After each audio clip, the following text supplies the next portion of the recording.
Okay, in this video we'll talk a little bit more about how to interpret the gradient and what it gives us. So, some findings. You're hearing Lucy in the background. I apologize for that. She's snoring really loudly. Okay, some findings. We saw that if the vector that we choose, u, is to find the directional derivative for, if it's going in the same direction as the gradient, then we at a particular point, then we're going in the direction of steepest climb or steepest ascent on our surface. If our unit vector that we choose is going in the opposite direction as the gradient, then the slope of the slope of the surface at that point will give us its smallest possible value. So we're going in the direction of steepest descent. Now, when we're going in either of these two directions, the vector u is parallel to the gradient. When that happens, either theta is 0 or theta is pi, but either way, the directional derivative gives us a value that is just the magnitude of the gradient because cosine theta is 1. And so the magnitude of the gradient gives us the slope for steepest ascent. So the magnitude of the vector that gives us steepest ascent, this is the actual value of the slope.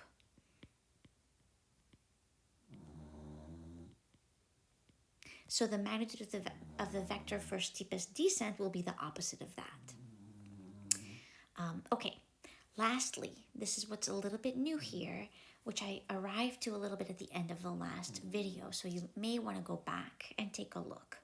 But when theta is pi over 2, that means when the angle between my unit vector on the xy plane and the gradient on the xy plane for my surface, when that angle is pi over 2, so my unit vector and the gradient are perpendicular to each other, we get a value for the slope at a point on the surface to be 0. That means that there is no change at that point in elevation. When the directional derivative has the value of 0, this means no change in elevation.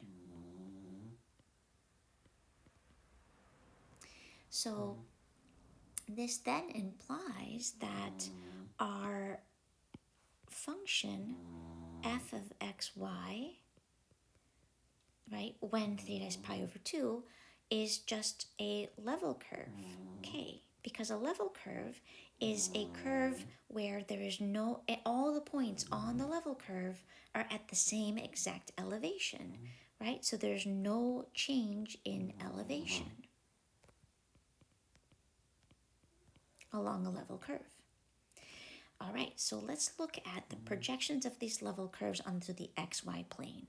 So on the xy plane, let's suppose that we have, I don't know, a few level curves of a surface. I'm just going to draw a few of them here.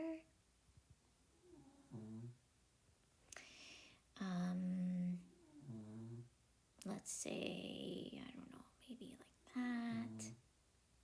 I don't know, some level curves of a surface on the xy plane. So I've projected them down to get a contour map. And we know that for example, along this curve, there's no change in height of the surface.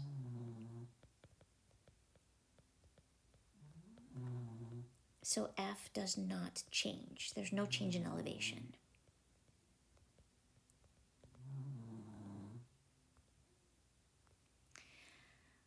So this means that any vector that gives us the direction of a level curve, let's say that vector right there, or that vector right there, at any point here, right, these vectors give us the direction of, I'll do them in a different color, of the level curve.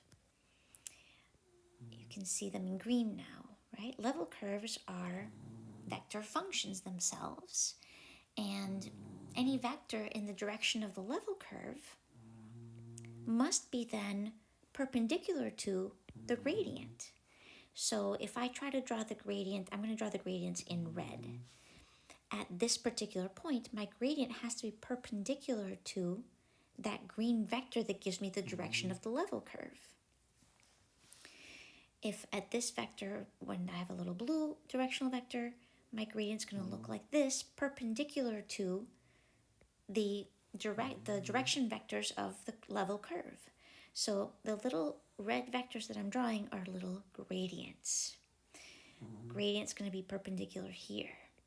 At any point, the gradient will be perpendicular to the direction of the curve.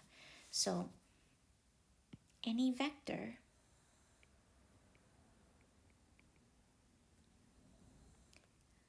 in the direction of the level curve will be orthogonal to the gradient.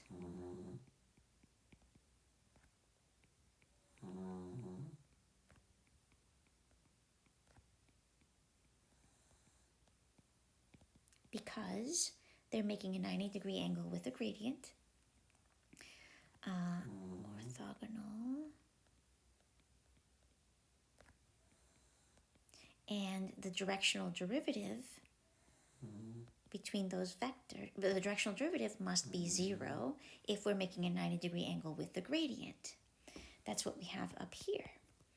So that tells us something else. It tells us if I want to travel on my surface so that every time I have the steepest climb, then let's say at this point, I'm going to have to travel perpendicular to my level curve. And then I'm going to climb up here, and at this point, I'm going to have to travel perpendicular. And at this point, perpendicular, so I can find paths. Those would be greatest descent if this is the height, the peak of my mountain.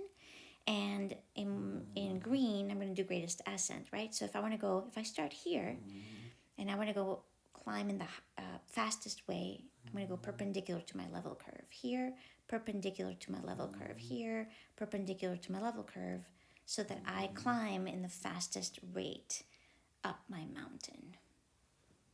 So we have a theorem here that we can finalize with before we get to some examples. So here we go. Here's our theorem that summarizes these ideas. Given a function f that is differentiable at the point AB,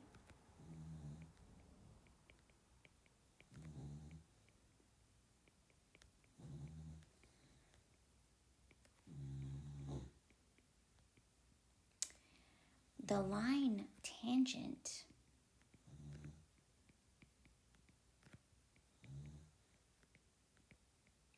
to a level curve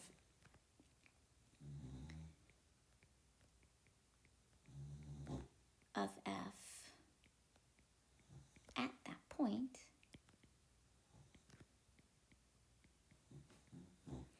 is orthogonal or perpendicular to the gradient vector.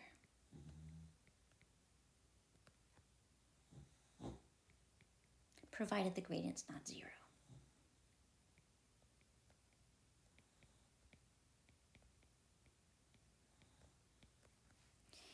So any line tangent to the level curve, because that's going to give us the direction of the level curve, must be orthogonal to the gradient, because all of the points on the level curve have 0 rise. They represent no change in the function. And when there's no change in the function, the value of the directional derivative is 0, which means that we have perpendicular vectors between the unit vector that gives us the directional derivative and the gradient.